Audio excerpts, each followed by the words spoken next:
Manly Palmer Hall, The Guru, 1959. Preface. This is an account of the Eastern way of life. I had the privilege of personally meeting the wonderful old Hindu master, whom I call the Guru. Some of the things he recounts here he actually told me. The character I name Nadu is also real. It was through him that I found the Guru. It was Nadu himself who told me about his life and how he became a disciple of the Venerable Master. Some parts of my account are woven together from the biographical events of older disciples, creating a narrative typical of life within the Eastern discipline. Names and places have been changed out of deference to Eastern mysticism, which does not emphasize personal experiences. When someone dedicates themselves to holiness, they choose the path of simplicity and humility, performing good deeds without seeking personal credit. The Lord of Lords is also a real person. Perhaps the Guru's own words best describe this when, seated on his square of white cloth in Nadu's house in Calcutta, he said, "We find it difficult to understand why Westerners doubt the existence of the great brothers of the snowy mountains. We know them, our ancestors knew them, and they have been part of the life of our race from the very beginning. When we look around us, in our Western world, some of us secretly hope that the day will come when wise men will also have their disciples here and teach the great truths in the same simple and beautiful way in which they were instructed in India, that distant and strange land where the gods still walk among men." Manly Palmer Hall. Chapter 1. May the gracious goddess Saraswati, Lady of the Veena, who sings of the glorious deeds of heroes, grant me the power of words to document the virtues of my blessed Guru, the sanctified Sri Ramachandra Arjunananda Purasharanacharya. My name is Nadu Chatterjee. I was born in a village in Upper Bengal. On the day of my birth, a learned pundit calculated my horoscope and, based on the positions of the planets at my birth, predicted that I would choose a religious life. Around the time of my 13th birthday, there was a great assembly of saints in the holy city of Allahabad. Every day, the renowned masters and their disciples walked through the streets of our town on their way to the convention of the living saints. One morning my father said, "We give thanks to the Mahadeva, for this is truly a fortunate day. The Jagat Guru, the Master of Masters, the Saint of Peshawar, who is traveling to Allahabad, will pass through our village before sunset." Then my father spoke thus about the Venerable Saint Sri Ramachandra, Arjunananda Purasharanacharya. He is truly a rishi of the forest, for he lives in seclusion and has sworn never to cut his hair. No one knows Jagat Guru's age, but the elders say that his ancestors were his disciples. The gods love him. He knows the deepest mysteries of the Vedas and is a master of the magical art of Tantra. His disciples are all over India, and he speaks to them by guiding their thoughts with his breath through space. As evening fell, the inhabitants of our village gathered along the path that came from the forest. Each one hoped to be fortunate enough to receive the blessing of the illustrious sage who arrived, striking the hardened path with the iron staff he wielded, as the long shadows deepened into twilight. The Jagat Guru was a tall, thin man, his body gaunt from fasting and austerity. He wore only a loincloth and the sacred coiled rope. His tangled beard covered his chest, and his body was covered in grey clay. His long hair was streaked with grey, and hung almost to the ground.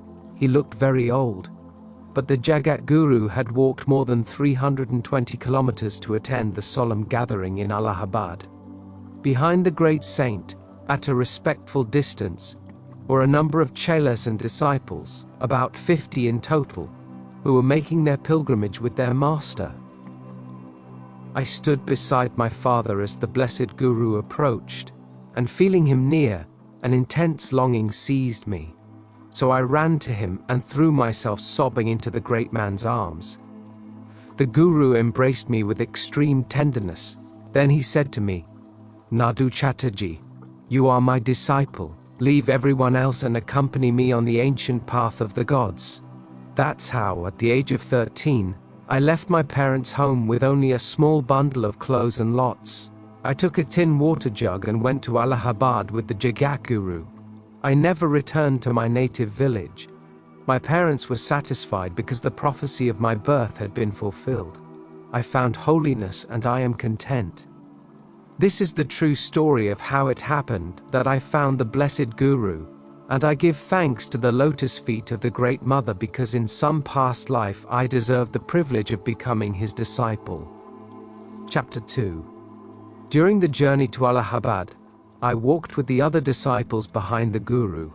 We passed through many towns and villages, and everywhere the inhabitants gathered to pay homage to the Great Master. When we arrived in Allahabad, many saints were already gathered there for the Kumbh Mela. Devotees came from all over India, and many famous teachers and venerable saints were among the assembly. Everyone knew the Guru, and he was received with profound respect. By the time of the grand ceremonies, nearly 1 million worshippers had gathered around the holy city. There was no room for them within the walls, so they set up temporary encampments outside, entering Allahabad only for the religious rites. Many ascetics were bound by oath to perform certain penances. Others practiced special disciplines of purification and self-control. I remember one who came from the Nilgiri hills, carrying in his right hand a clod of earth in which he had planted a seed, which he watered daily. The seed had sprouted, and the plant was flourishing in his hand, its roots twining around his fingers. An old Swami from the Dilwara lakes resolved to control his mind by closing his left hand and never opening it again for the rest of his life. He had begun this practice many years before, and his fingernails had grown long, piercing the back of his hand. Although the Guru did not teach these practices to his disciples, he respected these displays of sincerity in others, and greeted all the mendicants with warm and friendly words. Upon entering the city, the Guru walked directly toward the ghats along the Jumna River. We all followed in respectful silence. Near the second ghat, the Guru turned, and, after ascending several steps, knelt before a very old man seated under a vine umbrella. Seeing my astonishment, one of the disciples whispered to me, "That is the Lord of Lords, the sublime Rishi, Azura Lama, the beloved teacher of the Guru. He is ageless. No one sees him at the Kumbh Mela except once every 12 years. On the day of the ceremony he always sits here, but no one sees him arrive and no one sees him leave." Filled with curiosity, I turned to look at the sublime Lord who is the master of 1,000 gurus. Seated upon a cushion of yellow silk, he wore a saffron-colored robe of coarse wool. Around his neck were many strings of large wooden beads. His hair resembled glacial snows upon the peak of the Himavat. It fell upon his shoulders in soft, shimmering waves. His dark, unwrinkled face, and his large, gentle eyes, like those of an antelope, gazed with benign contemplation upon the bowed form of our Guru. On the forehead of the Lord of Lords was a caste mark of yellowish clay, in the shape of a grid, and in the center of it, the trident of Shiva. The Lord of Lords sat cross-legged on his cushion, an old book open on his knees. With one hand he stroked the silver strands of his beard. My Guru spoke, "Sublime Father in God, accept the greeting of your spiritual son." Lord Rishi bowed his head. "Welcome, my son, to the assembly of saints during the holy days of Kumbh Mela. My peace be with you and your disciples. Bring me the young man you brought on this journey." The Guru called me, and with great fear and reverence, I climbed the steps of the ghat on my knees, prostrating myself at the feet of the snow-haired Lord. The Rishi extended his hand over me, and his fingers were long and slender. I seemed to see right through his hand. "Nadu Chatterjee," he said to me, "through the wisdom of the great Lord of the Conch and the Chakra, you have come to join the brotherhood of holy life. Obey your guru in all things, and prepare yourself to serve our Great Mother. The day you have fulfilled all your guru's instructions, we will meet again. Mysterious are the ways of the gods, Nadu Chatterjee, for you will be an old man when you see the shadow of my hand again. Om Tat Sat. The Guru sat for several hours at the feet of the Lord of Lords, and the two conversed about the governance of the Brotherhood. Finally, the white-haired Rishi embraced my teacher, and then returned to the quiet contemplation of his book as if no one were around. After the goddess celebration concluded, we passed by the second ghat again, but the white-haired Rishi had vanished, as had his cushion and parasol. Thus, I had the privilege of seeing the face of one of the 12 lords of the sacred city, and this was the first of the great blessings I received upon becoming a disciple of the great Jagat Guru. Chapter 3. I was 15 years and it was summer. The Guru traveled with some personal disciples across the Khyber Pass to participate in a celebration in honor of the goddess Kali. Although I was very young, it was the Guru's wish that I accompany him, and so I was allowed to witness the grand ceremony. It took several weeks to reach the Khyber Hills. We walked for many days through deep valleys and along ledges of steep peaks. At last we arrived at an ancient temple situated on a vast plateau that rose some 300 meters above the valley floor. Kali's altar was made of rough stone, square in shape, and about 4 feet high. In the center of each side of the altar was a huge iron ring. A quarter of a mile from the altar itself, beside a small stream, were rest houses for the shelter of pilgrims. Nearly 100 venerable saints and scholars were gathered in the rest houses, awaiting the arrival of my guru, who, as far as I knew, would preside over the ceremony. The next morning, at dawn, after completing our religious devotions, we formed a procession and made our way to the altar. Here the group dispersed, and I formed a circle about 91 meters in diameter around the central shrine. Several disciples went forward carrying offerings. These were small piles of grain, fruit and flowers, and tiny images made of tallow. All of this was heaped upon the flat surface of the altar. Then 4 live goats were brought in, each secured to one of the iron rings on either side of the altar. Once the assigned tasks were completed, the disciples stepped back a short distance to witness the ceremony, and then I joined them. Seated cross-legged on the ground, the saints assumed certain mudras, or hand and body postures.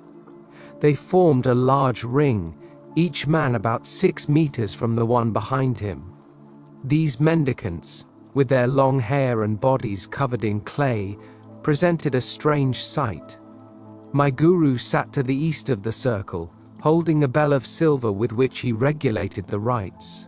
In the clear, subtle mountain air, the firm chanting of the mantras slowly arose. All the saints intoned the sacred syllables in unison. At first, their voices resembled a low murmur, but as the hours passed, the sound increased, reverberating through the mountains like a strange wild rhythm. The rhythm of the chanting came to resemble the steady beat of a great drum. It seemed as if my heart were changing its rhythm to match the chant.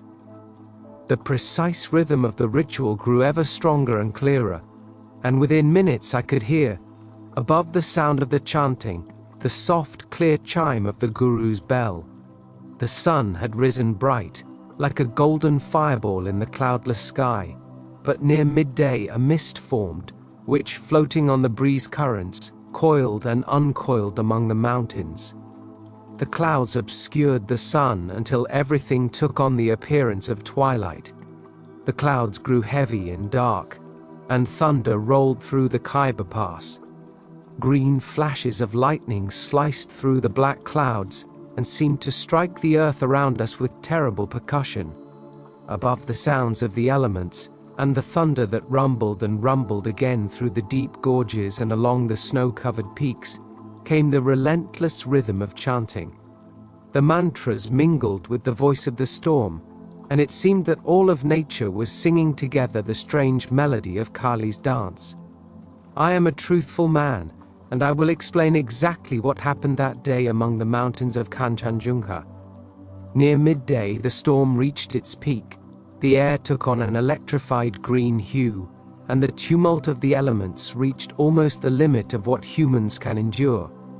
Then, suddenly, a column of steam formed directly above the altar, rising like a great strand of incense smoke to mingle with the storm clouds above. The steam began to swirl. Its density increased until a swirling cone some 30 meters high swayed above the altar. Then, in the middle of the cone, came the goddess Kali, riding on the storm. Her body was blue like the sky, and her hands and feet red with the blood of sacrifice. Her long hair flew like clouds of dark luminosity, and her eyes flashed like golden suns. She had 8 arms and wore a garland of human hands. She danced in the steamy cone as if upon the prostrate body of the earth. Her enormous figure suddenly thrust one of her arms downward. I saw the flash of a great mace hurled with irresistible force. A blinding explosion shattered the mountains. The goddess had struck the altar with her battle axe. Blue flames erupted in all directions. The sudden glare blinded us. Then, as our eyes regained their strength, we saw that Kali had departed. The swirling cone, reduced to a mere vaporous wisp, was vanishing in the breeze. The storm clouds disappeared, and in a few moments the sky was clear.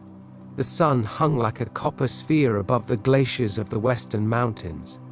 The chanting of the saints slowly faded. At nightfall the ritual ceased.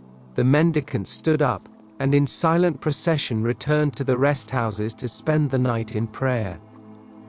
The guru approached me, and taking my hand, led me to the foot of the altar. "Look, my son, how the great goddess accepted the offerings of her saints. Look, every flower is withered and dead. Of all the fruit, only peels remain, and of the grain, nothing remains but chaff." He took a handful of these chaffs and threw them into the air, where they floated like dust. I also noticed that the 4 goats were dead, and the guru explained to me that the goddess had taken all the blood from their bodies. The following afternoon, the guru and his disciples began their return journey. I was very eager to reach Calcutta, where I wanted to make arrangements for my education. I had never attended the Kali sacrifice, but other disciples who had made the journey in recent years told me that nothing had changed. I thought that one day I would lead my own disciples to the Khyber region, but the guru said that my life would take a different direction, and whatever he wills is my law and my joy. Chapter 4. The guru had about 60,000 disciples. Most lived in various parts of India, and a few resided in Europe and America. Of this group, fewer than 400 ever saw the guru. The master had about 100 advanced disciples, and these guided the lives of the many lower-ranking disciples and chelas. In this way, the guru maintained contact with his large core group of followers. Many disciples who never saw their teacher knew his voice, having received his instructions during meditation. Each day, the guru would spend an hour in seclusion, receiving the thought impulses of his students and answering their questions through the subtle currents of the mind. During these periods of inner communion, the guru could not be disturbed, and the disciple's duty was to ensure that no one approached him or spoke to him until he signaled that he had finished his work. Among the guru's disciples was a Dutch merchant living in Bombay. He was a good man, and the guru had high hopes that this Dutchman would make great progress in mastering the secrets of nature. Therefore, the guru frequently turned his thoughts to the Dutch merchant and sometimes discussed with us the spiritual progress of this favorite disciple. The guru said, "We Bombay's spiritual son had a good meditation today." Or on another occasion he observed, "My spiritual son in Bombay is annoyed by that man at the bank. It's not good for business to interfere with the growth of the soul." Mynheer van Stuten was married and had 2 little daughters. The guru nodded his head in approval, observing, "That's very good. My son from Bombay spent the afternoon playing with his 2 little girls. He's a good father, which is in accordance with the Vedas. A man who is born must repay his debt to nature. A good father is a good disciple." One afternoon the guru went out with some of us on a short excursion to the hills. His eldest disciple, who lived with us, was dedicated to botany and herbs, and when the opportunity arose the guru would accompany him, explaining the mysteries of plant life. It had been an hour since we had left the ashram, having collected a number of plants for further study, when the guru stopped on the path and raised his eyes to the sun. Naturally we looked too, and after a few seconds we saw a small white object fall from the sky. It fluttered, stirred by a light breeze, and landed near the guru. He then stretched out his hand, and saw that the object was a folded piece of paper which, like a little bird, came to rest on his fingers. The guru unfolded it and, turning to us, said, "This is a message from my son in Bombay. He is in great need. I will go to him." The older disciples understood immediately and prepared the guru for the journey. They looked around and found a secluded spot under the branches of a large tree. The guru sat down on a cushion hastily made of leaves and twigs. Then Banu, a kind man who always attended to the master, handed the guru his forked staff. This staff was a beautifully crafted teak walking stick, about 45 centimeters long, with a forked end to support the guru's elbow while he sat on the ground. Sitting comfortably with one hand on his knee and the other arm supported by the staff, the guru closed his eyes and began to chant a mantra. 4 of the disciples sat close to the master, and the rest stood farther away to avoid interruptions.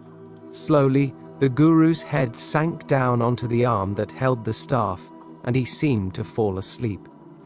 As for the rest of this story, I will refer you to what Mynheer van Stuten later told me. The Dutch merchant had sent his 2 daughters and his wife to a mountain retreat to escape the Indian summer heat. Without warning, cholera broke out in the village where the family was vacationing, and the youngest daughter, about 6 years old, fell ill. Mynheer van Stuten rushed to them, bringing the best doctor in Bombay, but the child was rapidly declining, and her death was only a matter of hours. In his despair, the father wrote that little note to the guru and, after performing certain mystical rites, burned the paper, scattering the ashes. Somehow, these ashes reached the guru, falling into his hands in the form of a note, completely unburned.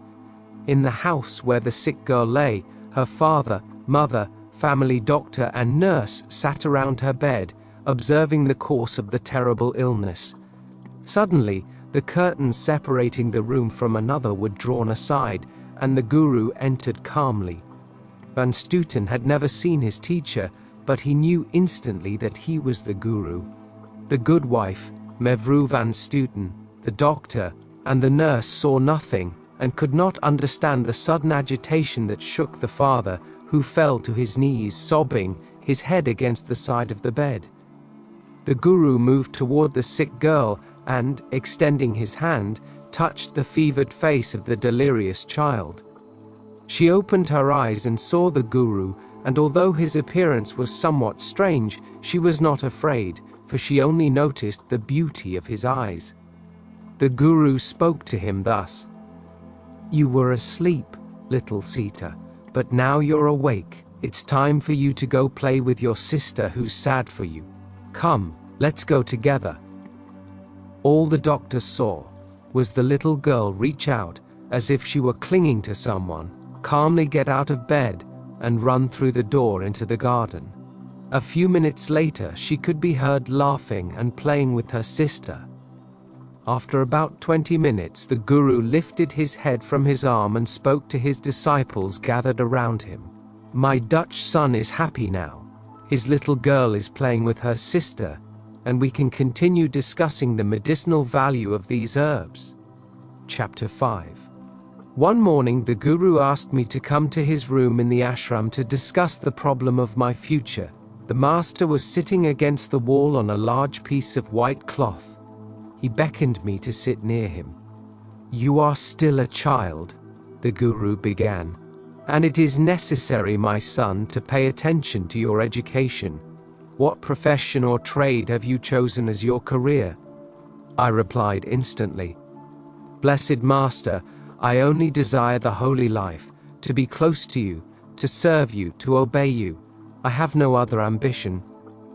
The guru silently smoked his hookah for a few moments and then continued, This is producing great changes in the world, and young people must prepare themselves to find their place in the new way of life coming to India.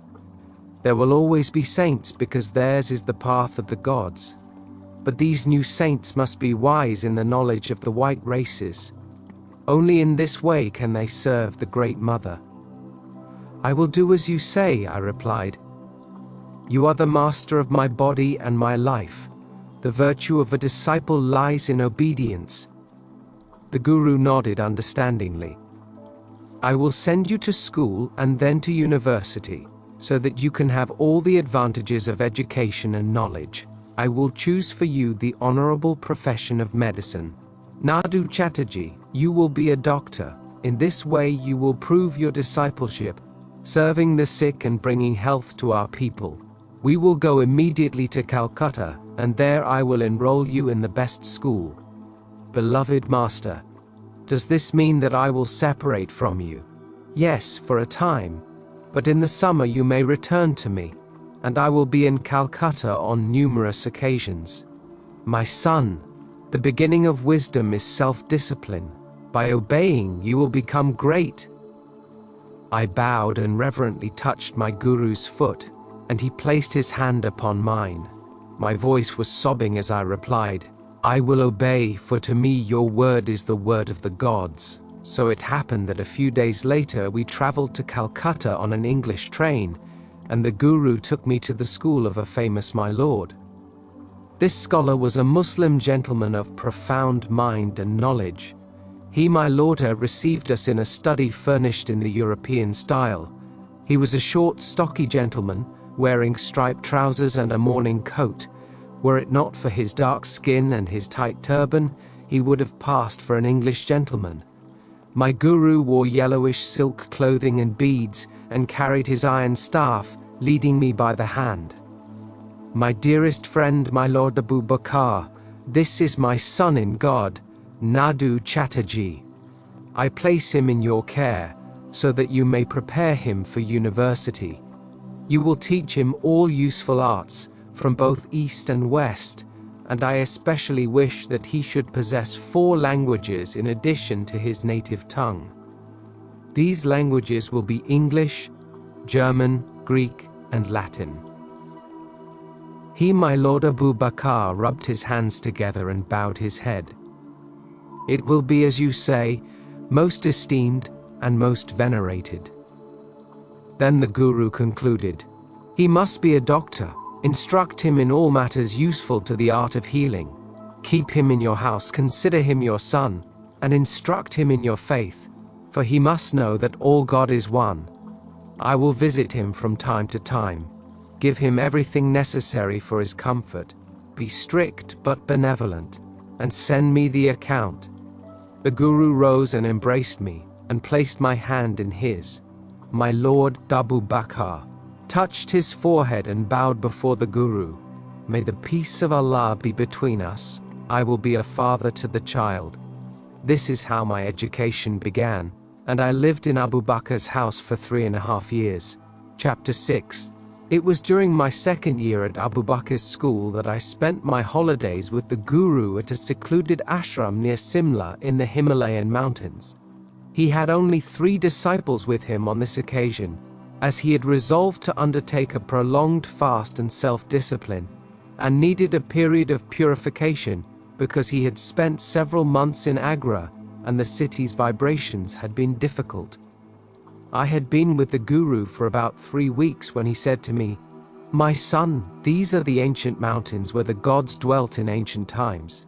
These are places of prayer and meditation, and it is time for you to go forth and observe your first vigil. About 62 kilometers to the north is an old monastery of the Red-Cap Lamas, and a few miles beyond that is an ashram reserved for my disciples. There you will go alone and remain for a month, devoting your time to listening to the voice of our Great Mother, who speaks to us in these sacred hills. The next morning, taking with me only my lota with water and a few necessary items wrapped in white cloth, I descended alone along a narrow path that led through the mountains to the Red Caps Monastery. This was the first time I had been entirely alone in a strange wild forest, and at first I was afraid. At night there were many strange sounds, and I was aware that wild animals surrounded me on all sides. It took me nearly 10 days to reach the ashram, and although many times I felt I had lost my way, I arrived safely at the small white one-room mud hut that was the resting place of the Guru's disciples. I laid fresh straw on the floor, and then I gave myself over to contemplation. There was fresh water nearby, and I lived on fruits and berries I found in the forest. A month passed quickly, but I became less and less aware of time. I spent many days listening to the soft voice that seemed to speak to me from the earth, the air, and the nearby stream. And I was happy and content, for I knew that these were the voices of our old mother of the mountains. A few days before the time of my departure, I went for a walk one morning along a narrow path bordered by low, thick foliage. I'd only gone about 90 meters when suddenly, without warning, a loud blow shook my back. The blow was very painful, and it knocked me down, battered and stunned, among the bushes at the side of the path. I looked up, dazed and slightly injured, and saw the Guru standing on the path. He was the one who had struck me with the iron staff he brandished in one hand. When I looked at the great man's face, he pointed at the path with his finger, and I saw coiled in the middle a viper with its forked tongue flashing in and out of its mouth like a red light. The Guru spoke. "If you had lowered your foot, Nadu, I would have bitten you mortally." Then the Guru turned around and, taking a few steps, disappeared around a bend in the path. I jumped to my feet and ran after him, but when I reached the bend, there was no one there. Later, I learned from one of the disciples that, at the moment I had seen him, the Guru was about 100 miles away in Simia, deep in conversation.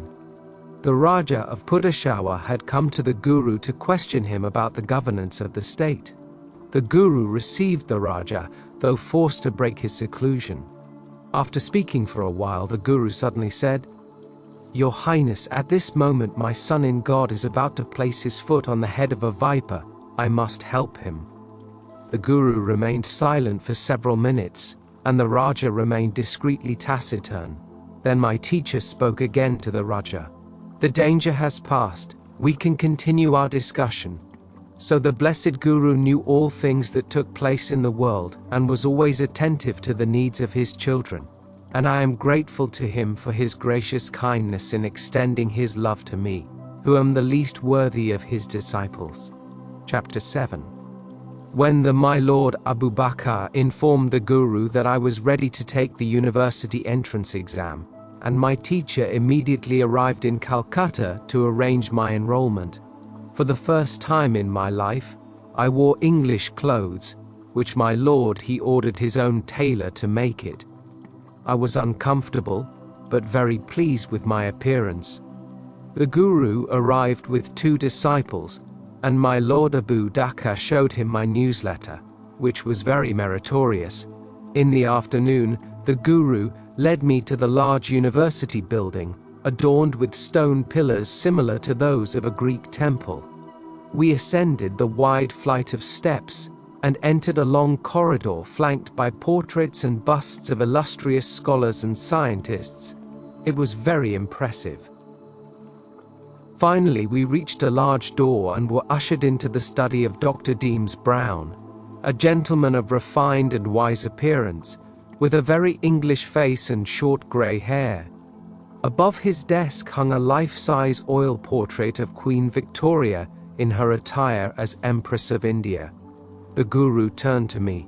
"Nadu Chatterjee, this is my esteemed friend Sir Edward Deems Brown, a most learned man in Western science and a famous surgeon. He is your new father in terms of education."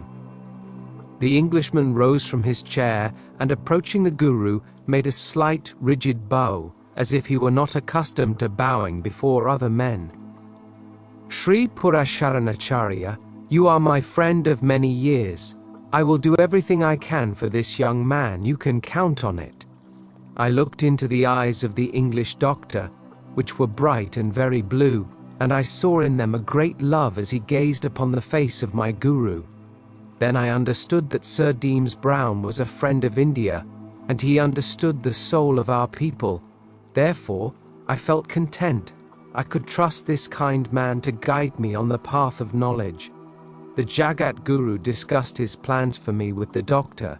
It was agreed that I would live in the house of a wealthy gentleman belonging to the Jamos sect. This man had founded a house for young students, and only the mentally challenged were admitted. My courses were planned, and it was decided that I would specialize in general surgery and tropical diseases.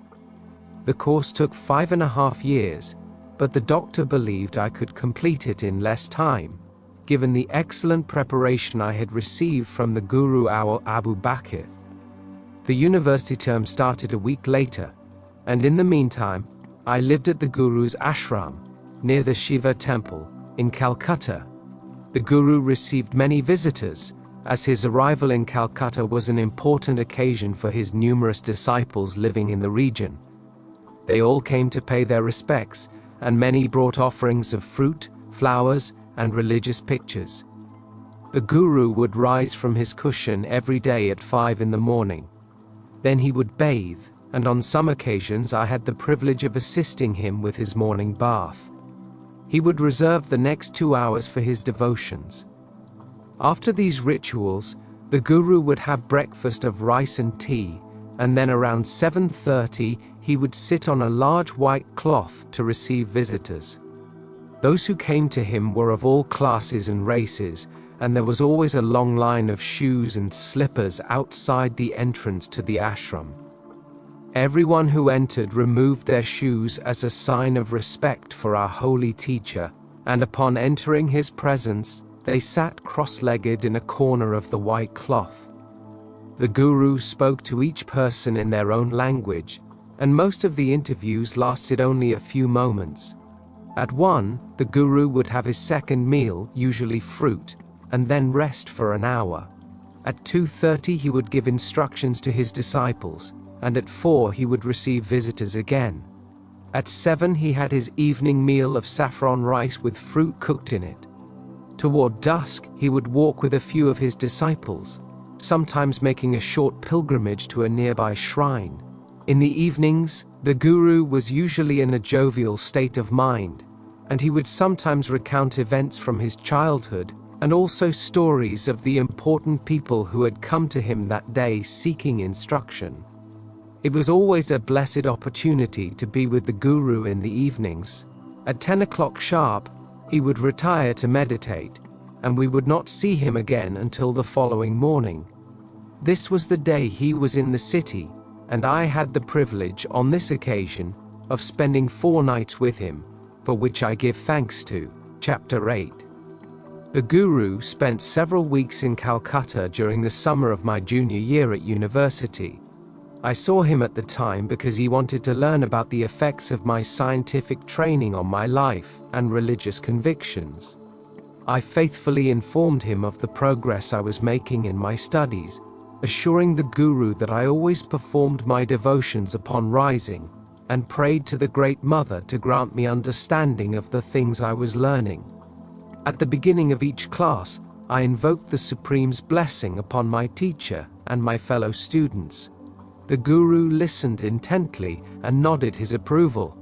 "That is well, Nadu, my son in God, for all knowledge is a gift of the Spirit, and only to those who are grateful in spirit and knowledge will it unfold like the petals of the lotus. From your Western teachers, Nadu, you will learn the arts and sciences, and from your Eastern teachers you must discover the inner mystery of wisdom. You are not educated, you are merely well instructed. You will only be truly educated when you are illuminated by inner truth, for inner truth takes. He brings dead things to life and inspires him to use knowledge in service to others. I knew this in my heart and remained silent. And in my silence, I could feel the thought of my teacher singing in my mind like the ancient hymns of the Vedas. Suddenly, in my reverie, the teacher spoke again. "Look, Nadu." When I looked at the guru, I noticed he was holding something in his hands. He opened his fingers slightly, and I saw a little red squirrel peeking out between them. The squirrel was completely fearless and, darting around the saint's open hands, played in his arms, hid in his long hair, and finally settled on his shoulder with its little face pressed against his beard. The guru stroked the little animal, saying, "And now, Nadu, my son, I will show you a mystery. At your university you studied this little animal, didn't you?" "Yes, dear master. I learned all that English books could tell me. Would you like me to describe the parts of the squirrel and everything that is known about it?" "No, my son. I'll just ask you one question. Why does the squirrel exist?" I remained silent, for I knew I could not answer. Then the guru continued, "Knowledge, my son, consists of knowing the names of all the parts and the structure of this little squirrel, but wisdom consists of discovering the life of this little animal, amidst all its parts and limbs. For this reason, Nadu, you must ultimately return to the masters of the White Mountains. For only through the ancient arts taught to the first saints will you be able to come to know the little heart that beats in a red squirrel. All the great and learned lack this knowledge until they decide to enter the mountains and learn from the voice of the mother. Had I been inclined to accept the white man's way of thinking, my master's words would have been enough to dispel the illusion forever." The guru continued, "Look at me, Nadu, and look at the little red squirrel." The guru reached up to his shoulder and gently picked up the little animal, stroking its back and its long bushy tail. Then, holding the squirrel in his hands, he blew on it and murmured several words in the ancient language of Senzar, which I couldn't understand. Suddenly, the squirrel transformed before my eyes into a small brown bird with a red breast and a yellow beak. The bird fluttered for a moment and then perched on one of the guru's fingers, practicing a soft, clear song. The master looked at me. "Nadu, does it seem a miracle that I changed a red squirrel into a little brown bird?" "It is not a miracle. This is because I whispered words of power, and a spinning wheel in the squirrel's heart turned more rapidly, and by this precise turning, the squirrel was transmuted into a bird. My son, this is the secret of breathing and yoga. The same occurs when you go to school. Your knowledge will be like the squirrel, but through the secret of breathing and yoga, you will give wings to your knowledge, and then the things you gleaned from books will come alive and sing the song of our mother." I remained 5 years at the university, received my diploma, and became a doctor, according to the will of the blessed guru. Although from the white man's school I learned much that would serve my people, even more was what I learned from my guru, on the day he transformed a red squirrel into a little brown bird. Chapter 9. The guru had received from one of the Maharajas the usufruct of a considerable tract of land. The property was in the mountains near Darjeeling, in the hills at the foot of the Kanchenjunga Mountains. On the property stood an old temple and part of a ruined cloister. In the shade of a broken archway, the guru gave his lectures, and many students came to receive instruction. There were some who did not belong to his school, and who attended his lectures on various occasions. One afternoon, Chuni Sen, one of the youngest chelas, approached the guru with considerable excitement in his gestures. He had just returned from a nearby village, where he had learned of an unusual and imminent event. "Blessed Master," exclaimed Chuni Sen. "I have just learned that His Royal Highness the Maharaja of Indopur has sent his son, Prince Nahib, to attend your summer lectures. His Highness is arriving by carriage this afternoon." The Guru smiled and tilted his ear. "Yes, Chuni Sen, Prince Nahib is on his way to join our meeting, but don't let the occasion fill your mind with undue hope. I suspect His Highness is a poor student." At 5 o'clock, we heard the sounds of approaching carriages in the valley, and a cloud of dust could be seen rising from the dirt road. The older disciples studiedly ignored the approach of the royal guest, but Chuni Sen and several younger chelas were visibly impressed and watched the Guru's face with discreet sidelong glances. Our master had withdrawn from the shade of the ruined arcade to enjoy the last warmth of the setting sun. A local man had brought him some sweets in a clay bowl, and the Guru was eating them slowly with a carved wooden spoon. He seemed completely unconcerned by the presence of the royal student. The ruined temple was a short distance from a road partly hidden by a grove of young cedars, and the carriages stopped among these trees. The Guru addressed me. "Nadu, my son, receive our guests and welcome them."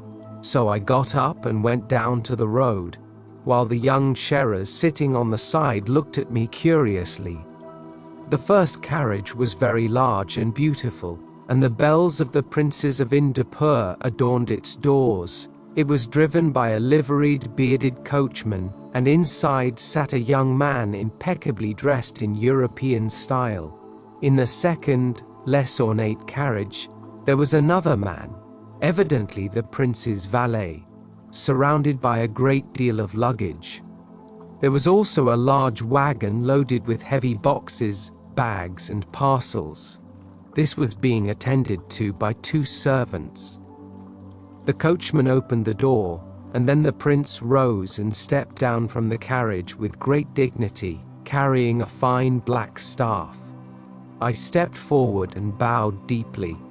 "In the name of the blessed Guru, Sri Ramachandra Arjunananda Purushanacharya, I welcome you, Prince Nahib of Indopur, to the Kailasvastu ashram. I am Nadu Chatterjee, the Guru's humble disciple." Prince Nahib acknowledged my greetings with a haughty bow of his head. Then he stood beside the carriage, looking around. Finally, he chose an open space on a small rise above the road, pointed to it with his staff and said to his valet, "Set up my camp there." Then he turned his back on me, walked to the hill, and watched as his servants carried his luggage. Since my presence was no longer required, I returned to the Guru and found him covering his bowl of sweets with several green leaves to keep its contents fresh. The Guru was laughing mischievously to himself, and his sparkling eyes betrayed good humor. He called out to the young chelas, whose faces were flushed with excitement, "Go, my children, and learn how young Raj pitches his tent." The young men hurried away, and seeking advantageous spots, squatted on their heels, while His Highness's servants erected a large red and white canvas tent, divided into several rooms. These were elegantly furnished with collapsible furniture, and the floor was covered with thick carpets. Chuni Sen's teeth gleamed in the afternoon light as he watched the valet assemble a large collapsible bathtub, and he whispered to another chela, "The young prince intends to be comfortable. Our Guru deserves such luxuries." Prince Nahib dined on solid silver plates, served with all due formality in the open entrance of his canvas palace. But that night I had the privilege of bathing the Guru with a wooden bucket. Next day, Prince Nahib sat in a large chair, waiting to be summoned into my master's presence. The following day he waited again, and the following night he was visibly annoyed. Around mid-morning on the 3rd day, his valet approached the Guru to inquire about an appointment. My master displayed utmost seriousness and dignity, but his eyes shone with good humor, as he informed the valet that he would consider the matter and that he should return in the afternoon. Shortly before nightfall, the valet returned and stayed a while with the guru. I was sitting near the door when I heard the tinkling of my master's bell. I went in immediately and sat on the floor in silence. The guru turned to me. "My son in God, this is Ramadatta, a good man descended from the race of the sun. I have accepted him as my disciple. He will remain with us as a member of the Brotherhood." I had the privilege of bringing this news to Prince Nahib, and I chose 2 young chellas to accompany me on this important mission. His Highness received us courteously, though without enthusiasm, and asked why his servant had not returned. After the formal greeting, I spoke in this way: "Your Highness, I bring you the Guru's greetings. He knows you will be pleased to learn that he has accepted your valet into the Brotherhood, bestowing upon him the extraordinary merit of becoming his disciple. My Guru also wishes to convey his gratitude to you for bringing this admirable man to him." I cannot describe the effect my words had on the young Raja. Suffice it to say that he ordered his camp dismantled immediately, and the 2 chellas who accompanied me helped pack his belongings. An hour later, the Prince of Indapur departed in his gleaming carriage. I learned that when His Royal Highness the Maharaja found out what had happened, he arranged to transfer the succession to a younger son. This is how Ramadatta, the Rajput, became a disciple of the Blessed Guru. He remained with the Master for 18 years and then founded an ashram in London. He was a good man. Chapter 10. The Guru occasionally mentioned his English disciple, and with similar infrequency, he received from her a voluminous letter filled with questions. Then the Guru would carefully take an old-fashioned pair of gold-framed spectacles from his black metal case and spend several hours meticulously reading the letter. Afterward, he would dictate his reply to one of us who wrote in English. The Guru was very interested in this English lady, and one day he told me that she had been his disciple for more than 15 years. Finally, one of the letters brought news that Miss Hardwick, who taught at a school for young ladies from distinguished families, would be spending her summer vacation in India to meet the Guru. She had saved from her modest salary for years to make this trip possible. The teacher was in retirement near Darjeeling when he learned that Miss Hardwick was checked into the Royal Hotel in Calcutta. The Guru sent one of his oldest disciples, Chandra Bose, to locate her and guide her to the ashram. Out of deference to English tradition, the Guru then sent a disciple to New Delhi who requested the presence of 2 young maids of the General Advocate, who had been his disciples for many years. These 2 Hindu ladies arrived promptly and were entrusted with the task of preparing the best room in the ashram for the foreign guest. Therefore, everything was in admirable order when Chandra Bose arrived, leading the pair of oxen and the small wagon. At the rear of the wagon, Miss Hardwick sat on her suitcases, with a large parasol over her head. Miss Madeline Hardwick was a tall, angular woman, with short, grey hair and a firm, assertive chin. She wore a grey tweed suit and sturdy, low-heeled trotter shoes. The Guru received Miss Hardwick in his favourite seat, in the shade of the ruined arcade. It was easy to see that the very nervous English lady felt a deep reverence for the great sage. The Guru was very gracious, doing everything he could to make the foreign visitor comfortable. After a few words of greeting, the master rang his small bell, and the 2 Hindu ladies approached to show the English lady to the prepared room. Miss Hardwick stayed at the ashram for 3 weeks and took a keen interest in everything we did. She had a sketchbook with her and made numerous sketches, intending to complete them in tempera when she returned home. One day the Guru called me. "Nadu, my son in God, what is the English lady doing this afternoon?" "He's outside near the ruined tank, preparing a sketch of the old cloister, Venerable Master," I replied. "And he's carrying the green umbrella." The Guru moved his head slowly. She is very sincere and diligent, but alas, these English people, they find it difficult to adapt their minds to the contemplative life. Miss Hardwick is never still. She is so diligently occupied with trying to learn that she has no time left to learn. Perhaps, master, I suggested, because I studied in English schools, I can teach you to understand the devotional life. The guru stroked his beard thoughtfully, then looked at me with a smile. Yes, Nadu, you will become the English lady's guru. You had better go now and give her the first lesson. I found Miss Hardwick sitting on a rock, her sketchbook on her knee, drawing with one hand and holding her parasol with the other. I sat quietly and watched her drawing. When she finished, she asked my opinion. I replied, "It's very nice, Mem Sahib, but why are you using so many small lines when one firm stroke would do? Between us, we first draw the picture in our minds, and then, with a few direct strokes, we transfer the thought to the paper." Miss Hardwick looked at me intently, and then she asked me slowly, "What are you trying to tell me, Dr. Chatterjee?" Seeing that she wasn't offended, I continued, "You draw so many lines, Miss Hardwick, because you don't know where the right line should be. You don't have the courage to rely on a simple pencil stroke. Isn't that right?" Miss Hardwick thought for a moment, and then, lowering her pencil, she agreed with me, "Indeed, what you say is true. I lack the courage to draw a picture with a few bold strokes of my pencil." Suddenly I thought I felt the guru behind me. I turned my head, but he wasn't there. However, his voice whispered in my ear, "Go on, my son, tell her now, for she thinks as she draws," with many short, uncertain lines. Encouraged by the conviction that the guru approved, I explained to him as simply as I could the secret of our philosophy. "Mem Sahib Hardwick, the guru wishes that your years of faithful discipleship be crowned with the attainment of samadhi.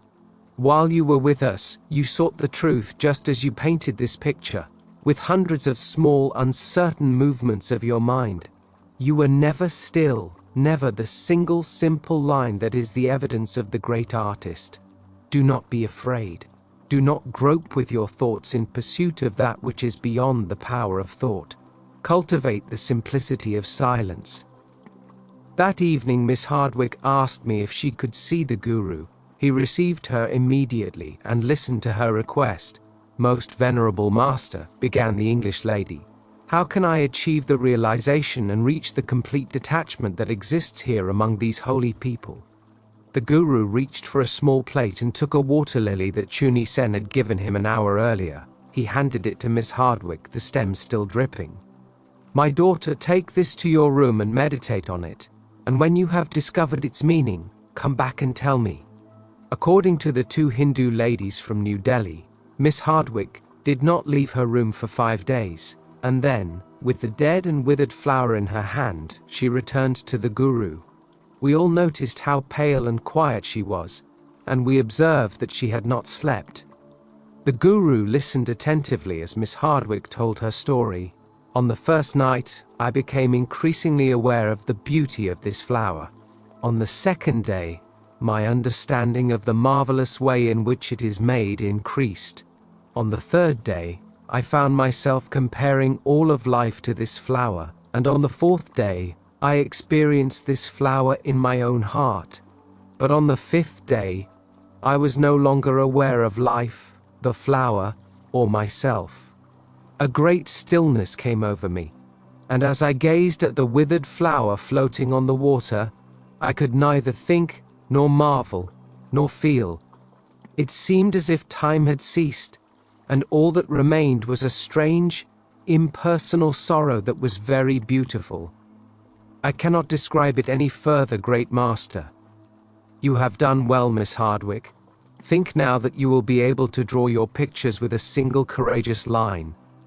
The next day Miss Hardwick left for Calcutta, sitting on her suitcases and holding her green parasol. The guru received no more letters from her. One day we asked her why she had stopped writing. She smiled and replied, "There is no need to write more letters when the heart can speak to the heart." A young pundit named Bhishma Ray was a primary school teacher in the village that was a few kilometers from our ashram. Sometimes on Saturday afternoons, he would bring a number of his students to our retreat, was because the guru liked to listen to them reciting his lessons. Our teacher would sit in the shadow of the ruined arcade, and the children, who were between 10 and 14 years old, remained in his presence and answered various questions about history, geography, and mathematics. One Saturday, Pandit Ray brought with him a large rolled-up map made of cloth. He hung it on the little wall next to the arcade, and the 5th grade students, when asked, pointed out the location of several cities and countries. This particularly pleased our guru, who smiled and nodded his head each time that one of the children placed his index finger in the correct spot on the map. It was like a game. One of the youngest, who was wearing a striped calico shirt, was especially quick to answer questions. "And where is Chicago, my son?" The guru smiled. I remember how the young boy jumped to his feet, bowed before the guru and his teacher, and running even the map, pressed its small thumb in the appropriate place. The guru smiled. "Very good, really very good. And because you're so precise, I think it's best if you run down the road. 1 kilometer and you'll find the American gentleman from Chicago who got lost trying to find El Ashram." The boy ran off as fast as his short, fat legs would allow, and because the guru was evidently so happy, the other children also thought it was allowed for them. They also smiled. Our guru changed opinions about the American gentleman with the Pandit Ray. Come to us with a cover letter from the editor of Forward from Calcutta. Very good newspaper, I read it sometimes when I have time. In his country, this American is called a journalist, and he must be very interesting. The guru turned to the children. "Now, my children, you must not make fun of our journalist friend, nor should you do anything to him. Prank, because he considers himself a very important person." Immediately, all traces of smiles disappeared from the 10 little faces, and the children sat in silence, like a row of ancient yogis, while their master Pandit Ray showed signs of approval. Then our guru turned to me saying, "Nadu, my son, bring me my comb and my fine yellow robe. I must look very good, for they'll take my picture." I hurried to take the teacher the things he asked for, but we were all very dismayed and confused. The guru never allowed himself to be photographed. The teacher graciously allowed me to comb and tie his hair, and was finishing the various long braids when the American journalist reached the narrow path that led to the ashram. Little Babu, in his striped calico shirt, walked solemnly in front. Carrying in front of him, with both hands, he held the American's hat, as if it were the crown of the empire. Guru looked over the frame of his gold-rimmed glasses, but his expression did not change. The American gentleman carried a small travel bag in one hand and a portable machine in the other, to write on the other. Around his neck he wore several straps from which cameras and other things hung little boxes. He was short and stocky, with very little hair, and his face was tanned, as if he spent a lot of time outdoors. His eyes were sharp, and after a quick glance around, he stepped forward, directly toward the guru. About 3 meters from the master he stopped, and lowering his bags, he reached into the inside pocket of his jacket to pull out his business card. Then the guru spoke. "Welcome to the Kailas Vastu Ashram, Mr. Miller. And don't worry about looking for the letter from presentation. He left it in his dresser drawer in Calcutta. The letter was from my dear friend, Subramanya Das, del Forward from Calcutta, and asks me to give him any help I can in the matter from a book you are writing about the saints of India. I trust we can offer you comfort in our humble environment." The guru turned to the little boy who was still holding the hat. "Babu, my son, show Mr. Miller where Chicago is on the map." "Very good, now this is more difficult. Can you find Pittsburgh?" "Look, Mr. Miller." Babu just put his finger on his birthplace. Mr. Miller was frankly bewildered. The guru later told me that this was always necessary to dismay American journalists who are a very peculiar bunch. However, shortly afterwards Mr. Miller found himself entirely at ease. We gave him the best room, and we present the various disciples and the pundit Ray. I noticed that the American journalist was anxiously watching the afternoon sun, and it occurred to me that he wanted to photograph the guru in the early afternoon. Since the master had already given his consent, I helped set up the tripod and prepare the camera. The guru had me take out 2 sacred relics and a small painting of Krishna, and these were placed on the floor next to the master when the photos were taken. Mr. Miller was very efficient, and the guru very kind. But later, when the films were revealed in Calcutta, only the relics were visible, with the rest of the plaques completely veiled. Later, the guru explained to me that it wouldn't have been polite to argue with the American journalist, so he took it upon himself to resolve the issue in his own way.